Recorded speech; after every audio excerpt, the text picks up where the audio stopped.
First Minister. Thank you, Presiding Officer. Parliament will discuss the unfolding situation in Ukraine later and express its solidarity with a country whose very existence as an independent democracy is now under attack.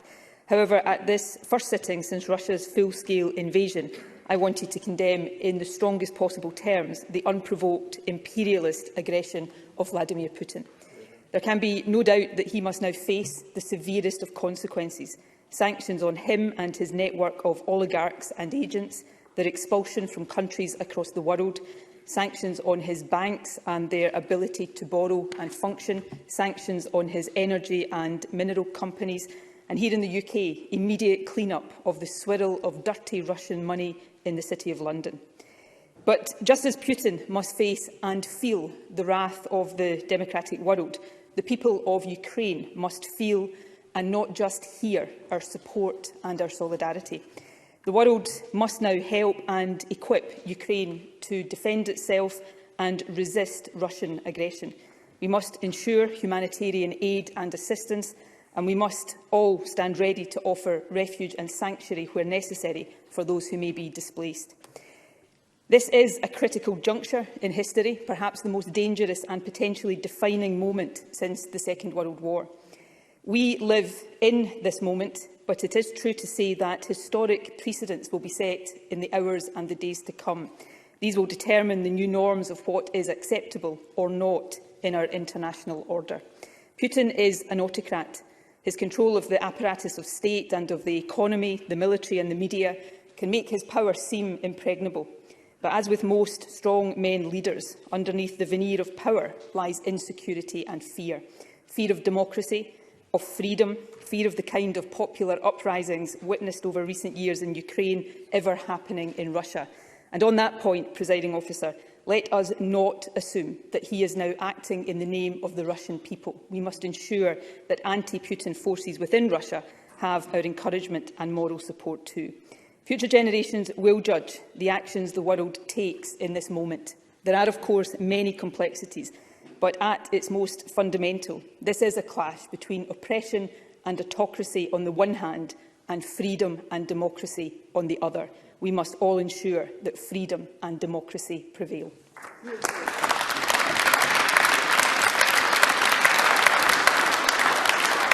Thank you.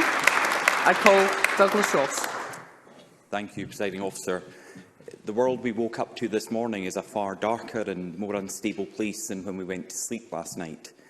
I said on Tuesday that the situation in Ukraine was at the forefront of all of our minds. And since then, the escalation in the aggression by the Russians towards Ukraine confirms that the only intention of President Putin was war, no matter what the cost. But the costs will be high. In the first few hours, lives have already been lost. And the images of people fleeing the cities of Ukraine and the videos from those who have stayed behind capturing the invasion are difficult for all of us to watch. But it must be so much more difficult for Ukrainians here in Scotland and across the UK, and anyone with friends, family or loved ones still in the country. Because the pain of war is felt by people. Families will lose loved ones. Whole communities will be displaced. Children will be left with lifelong scars, both physical and mental. I always thought and hoped that war on this scale in Europe was something I would only know of through history lessons at school. But sadly, after this morning, it is part of our daily lives once again. I support the UK Government and allies around the world in their condemnation of this Russian war and their united efforts to avert further bloodshed. We can only hope and pray they will succeed, and we stand with the people of Ukraine. Thank you. Thank you. I call Anna Sarwar. Presiding Officer, today a hard-won and fragile peace in Europe has been shattered. It is a dark day, and my party and I stand in solidarity with the people of Ukraine. Vladimir Putin's attack on Ukraine is unprovoked and unjustifiable. Across the world today, the message is clear. Peace and democracy must prevail, and we will not bend to Vladimir Putin's imperial ambitions. Our first actions now must be to support the Ukrainian people. In supporting the fight against Russian aggression, We must provide urgent humanitarian assistance to defeat the horrors of war, hunger, destitution and need. The UK must urgently reinforce our NATO allies. The hardest possible sanctions must be taken against all those linked to Putin, and the influence of Russian money and disinformation must be extricated from public and political life in the UK, including here in Scotland. The message from this Parliament must be loud and clear. We stand in solidarity with the people of Ukraine. Peace will prevail. Vladimir Putin will pay a heavy price. Thank you. I call Patrick Harvey. Presiding Officer, on behalf of the Scottish Green Party, I'd like to offer our solidarity with the people of Ukraine in this moment of crisis. Ukraine is a sovereign, democratic nation whose people have the inalienable right to self-determination. It's a European nation, as its people have made clear by majority time after time in recent years. Today's escalation of a Russian invasion which started in 2014 is a flagrant and grievous breach of international law, one which must be responded to in the most comprehensive terms. No form of sanction should be off the table. Action against Russian state-backed corporations and other entities must be swift. And here in the UK, it's essential that we tackle the money laundering networks used extensively by Russian elites.